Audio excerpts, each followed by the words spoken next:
The Eclipse Plan.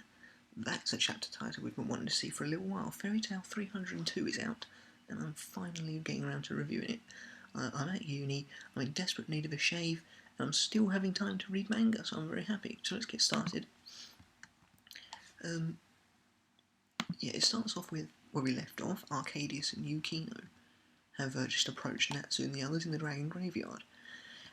Arcadius finally gets round to explaining this Eclipse Plan that has been foreshadowed for ages and rumoured to be able to defeat Zeref and Acnologia. And Arcadius begins to say that they need celestial mages, and then suddenly, for some unknown reason, Natsu just butts in. And, it's really weird because Arcadius was telling him what he wants to hear, and Natsu just suddenly gets up in his face, and he's like, "What are you doing? What are you doing with celestial mages?" And Arcadius was just about to say it. So I don't understand why Natsu goes like that. It's not very likeable. It's in character, I suppose, but it's just kind of annoying. I'm getting a little sick of Natsu, to be honest. I've been saying Naruto. I feel like I've been saying Naruto. I'm in the wrong frame of mind, really, but it's Natsu. But Yukino says that if this plan works, they can defeat both Zeref and Acnologia, and you get a pretty cool picture of the two villains together. And obviously everyone wants to do that. So they go to the massive palace, and this looks as impressive as ever. And Arcadius says that they apologise for when they tried to arrest or kidnap Lucy. They didn't want to harm her, but things were getting serious, and they just jumped to the conclusion that they need to get her. We know that failed, but now we know why. So apparently the games, the tournament, is all a camouflage to steal the mage's magic.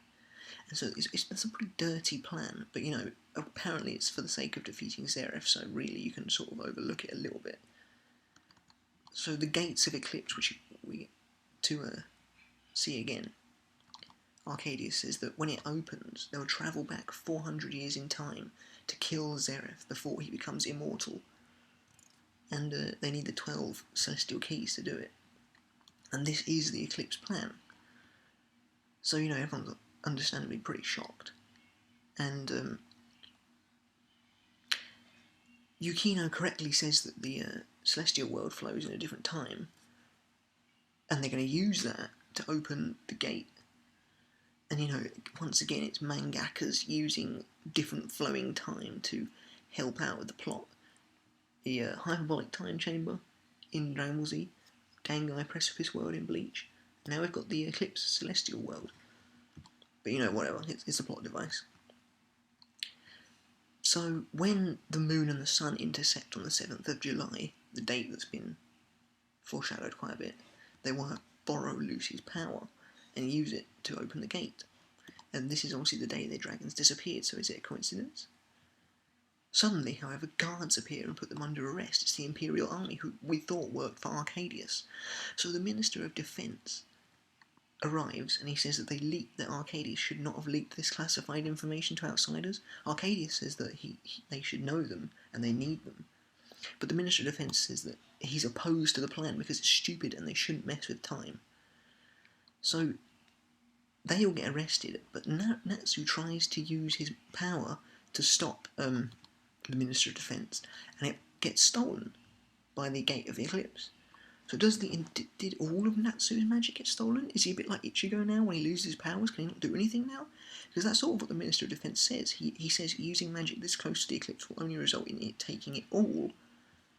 Surely Natsu's he can't have not got any magic power left. This is a massive plot changer if it is, because the end of the chapter does seem to suggest that Gray and Gajeel are going to take over somewhat. Because, so the Minister of Defence says that if they win the tournament, they might get a chance to meet with the king and then might get a chance to change their sentence. So that's the end of the chapter. We've got a powerless Natsu and apparently Arcadius, who's been constantly shown as a villainous character. That he's apparently a good guy. And really, what is going on? This is one of those moments in manga that's just like, oh my god, what is going on? Is Arcadius a good guy? What is the Minister of Defence Darton really up to? Is this entire thing staged? Let me know in the comment section below what you think. Do you think it's all staged? Do you think the Eclipse plan will work? I'm sure it probably will. Maybe the arc where they defeat Zeref will take place 400 years back in time. What do you think of the use of time as the plot device? Did you like this chapter? I thought it was alright, not a lot happened again, it was just a lot of explaining. Natsu losing his power potentially is a nice twist though, so for that I'm going to give it an 8. So let me know in the comments below, guys, what you thought. Give me a thumbs up, and I will catch you next week for Fairy Tail. Well, I'm not sure if there's a Shonen Jump next week, so maybe no Bleach and Naruto. But anyways, see you later.